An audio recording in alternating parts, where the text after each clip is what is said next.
and le basic French Medi taught her. He's so cute. Hey guys, welcome back to my channel.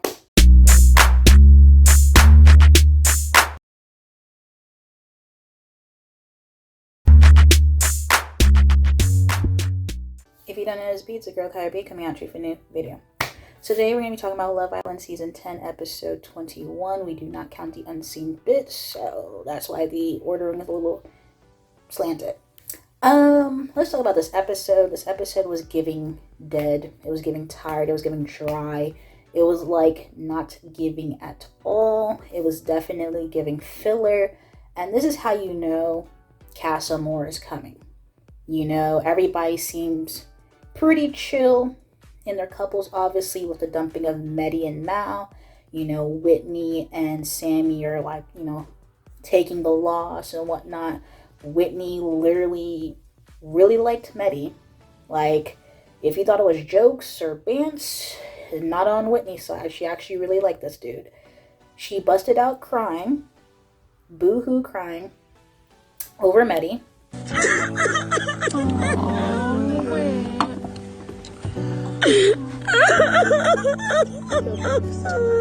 Oh my god.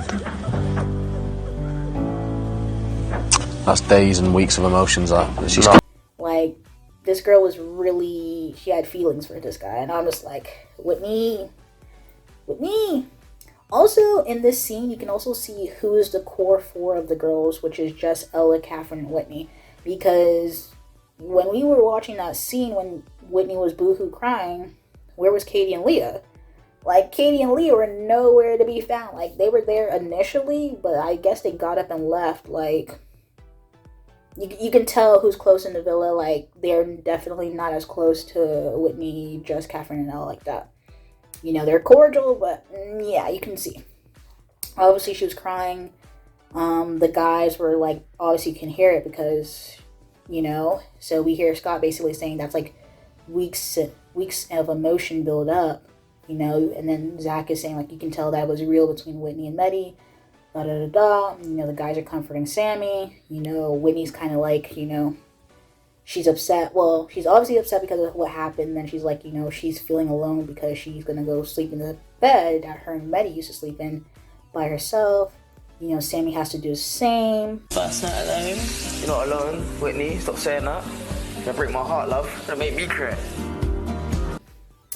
They go to bed. Next thing you know, they wake up. And it's just basically, now, Whitney is on the move. It was basically Whitney Island. Whitney pulled Montel for a chat. You know, everybody's like, oh, the guys are trying to like, comfort Leah at that time. And, you know, they're just trying to figure out, I guess Leah's, you know, they're teasing Leah. They're definitely being messy. Tyreek, like I said from jump, he's Messyville. I know that posture.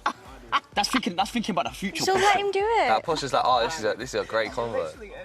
I'm really enjoying this convo posture. This is, I don't want to leave here. Chat. Right now, they're probably talking about sex positions. What is that thing like? I'm so... Like, he was just stirring up Leah, like, oh, this and that. It was so funny because Leah was just like, yeah, it doesn't bother me, da-da-da-da.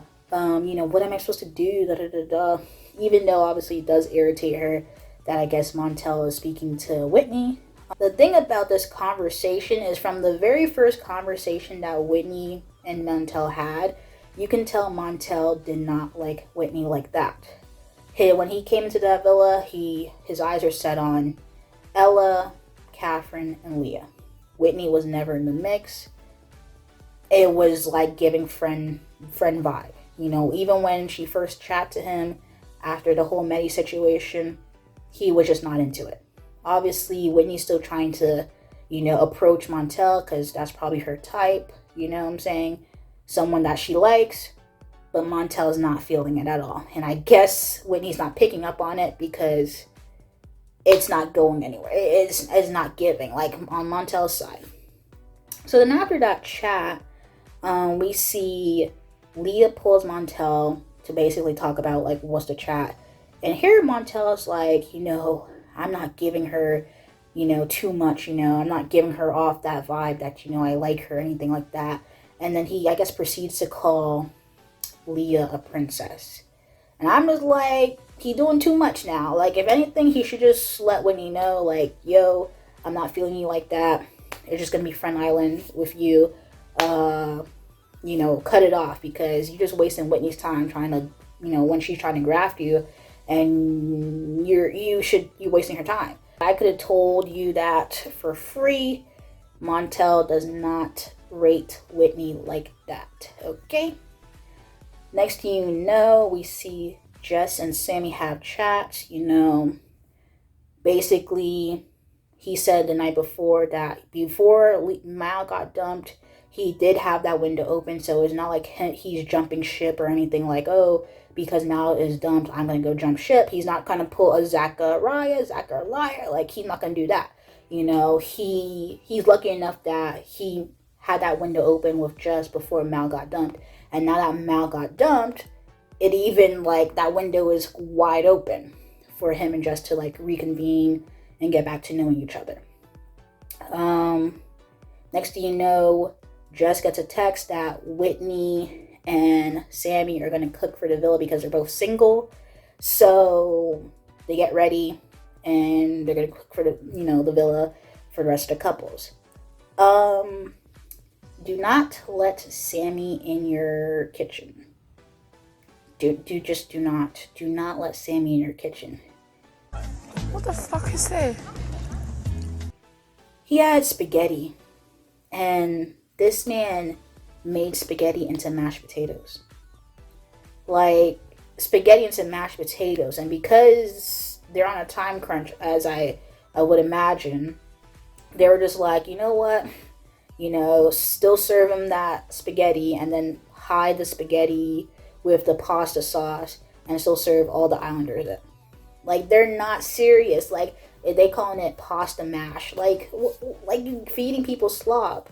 And the funny thing is, after that whole dinner thing, you can tell that barely anybody ate that food. They were just like, what is this? Like, what is this? Like, they were trying to do spaghetti bolognese. Like, it just was not giving. Because what was that? Just do not let them in the kitchen. Like, they did do well on the whole dessert, you know. I guess they had pre-made ice cream, scooped it in, and just topped it up with desserts, but they can't cook. Or, you know, I don't know why Whitney let him cook the pasta. Like, please, he should stick to the dishes, because it just was not giving. In the date, we basically see Lee and Montel have these chats, and it's just giving boring, like, snooze fest. It was just like, what am I watching? They're having chats. I guess they're trying to talk about their connection and whatnot. And it's just not giving at all. But obviously it seems like they're feeling each other. We see Jess and Mitchell have a chat. Basically, you know, we see Mitchell basically, I guess, affirm that Sammy is Jess's guy. And, you know, that's it. Then we finally get Catherine and Scott. And it was just a crumb. Like, they're barely showing them. I'm just like, what are you doing? What are you doing? They're barely showing them.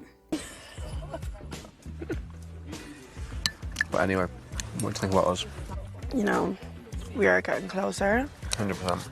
I feel like during the day, I always be like, oh, where's Scott? Like, We get a Scott and Catherine crumb, obviously basically showing that they're progressing that relationship. They feel really comfortable with each other. You know, they did a cheers. Scott said to many more dates. Like, seems like they're really well put together. Like, I'm on Scatfrin. Like, I've been rooting for them. Like, I've been rooting for Scatfrin. Like, you know what I'm saying? We just have to get through Casa, Amor, and they're like top 2 couple in that villa. Like, if we get through Casa, Amor, top 2 couple. Like, I'm just letting you know for free. That's the top 2 couple in that villa. So other than that, basically the dinner was over, and then we see Whitney pull Zachariah. So we see kind of Katie like looking a little shocked or whatever, but Whitney pulls Zachariah. They're just basically chatting, and the chat is, you know, Whitney has a chat. Like, she has chat. Yeah, I don't know. Yeah. cat got your tongue? Nah, cat ain't got my tongue. Don't be silly. No, I'm just conversation, honestly. Are you enjoying this conversation? No, I am still. Are you shocked by this conversation? Hello. Like, she was just putting on that flirt. Like, she was just talking about how, you know, in challenges, he's always kissing her, da-da-da-da-da. You know, basically saying, like, oh, you like chocolate, you like brown, da-da-da-da. And, you know, they were giving chats. Like, you know, but I'm just going to tell you there, this is Zach you're dealing with. Like, please, I don't know why people are shipping this couple, because this man told you when Katie stepped in that Katie is his usual type. Brown hair, blue eyes. So if you really think Whitney and Zach are going to be something, please stop. Like, no, like, you can have fun, but Casa Amor is coming. So this is not going to be stable. He's not going to come back for Casa Amor and like, oh, hey, Whitney. Nah, you know, he was just basically, you know, giving it back to her while she's flirting with him. That was it. You know, that was basically it. And the thing is that episode ended up like right after that conversation with no tomorrow's night, nothing. Like, it was just giving filler, dry episode. But yeah, I mean, we can basically tell Casa Amor is soon approaching, and that's it. We also see a conversation earlier with Tyreek and Ella, and, you know, I think at the dinner, and, you know, he's asking Ella would her head turn, and we already know Ella's not going to turn her head. Like, she's been on Tyreek since day one. Tyreek, you know, Ella's telling Tyreek, like, if you mess up again, like, it's done. Like, it's donezo. Like, you can't make me looking like a fool in this place. Like, please be for real. Right. We're not together in that, but get your head cut turn. But I don't understand, we're closed off, so why would my head even turn? I'm not gonna lie though, I feel like if you do something stupid again, I can't be arsed with it. I like literally, you can be a fuckboy then. You can be a fuckboy elsewhere. So it's really all setting up for Casa Amor. It's really setting up for Casa Amor. I think Casa Amor is gonna be mad. It's gonna be wild. Like, they're gonna do a madness. Like, I just feel like that's what's gonna happen. But in turn, I do not see Zach and Whitney being long term. I don't even think him and Katie gonna be long term. I feel like he's gonna obviously bring someone back from Casa, because he's not in a stable couple or relationship, even though he was kissing up Katie in bed. Like, what? Also, with Jess and Sammy's conversation, Jess basically told Sammy, like, you never kissed me in bed. And I'm like, he was definitely kissing Mal in bed. So I'm just like, if you know that for a fact that he wasn't treating you like Mal with the amount of time you guys been coupled up with, like, girl, you should know he only like you like that. But he's gonna try. He's gonna try to like you, you know. But even Sammy might bring somebody back from Casa.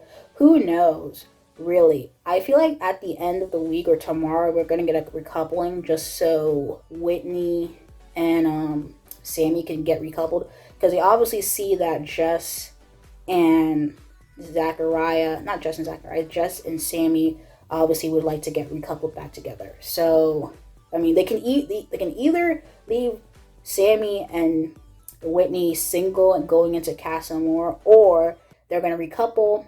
So when they get into Casa Amor, they'll be like, oh, do you want to stay single, or you're recoupling? So it can be like, even though it's a friendship couple, that's usually how they do it. So they're gonna most likely do another recoupling, and then I think in tomorrow's episode, and then Casa Amor for sure. So this was today's episode. I feel like in terms of, you know, producers and footage, I feel like, if anybody remembers how last season with Tanya and Shaq were, you know, basically the number one couple last season. And it wasn't until that kissing challenge where Shaq was upset, and like, he was upset because Tanya won the challenge and all that stuff, you know, that, you know, she got the ick and they were like having an argument and stuff like that. And then when she went to Casa Amor, that's why she brought back Martin. But the thing is that obviously they were a strong couple, but we just barely saw them. We just got like clips and bits. I feel like in terms of Scott and Catherine, they're very much a non-problematic couple. Like, they're doing well, they're doing good. I feel like they're stable enough in that villa that, you know, unless some big drama happens, you're just not going to see them. But I think it's going to be after Casa Amor, we're going to probably see them afterwards. Like, where the camera just pans directly on them, like, hey. But, you know, because we were just getting crumbs today, and I'm just like, where are they? Like, we barely get to see them together. Like, this is the second time Catherine's in a couple with somebody, and it's just like bare crumbs. Like, we don't really see too much. Like, we got like 7 to 8 shots of Leah and Montel, and I'm just like, okay, we need more than 30 seconds of a couple that's been together for like 2 weeks now. But this was episode 21 of Love Island season 10. And if you guys like the video, comment down below and you know your thoughts, comments, concerns, and you're not subscribed to my channel, subscribe. Anyway, thank you guys for watching this video. Peace.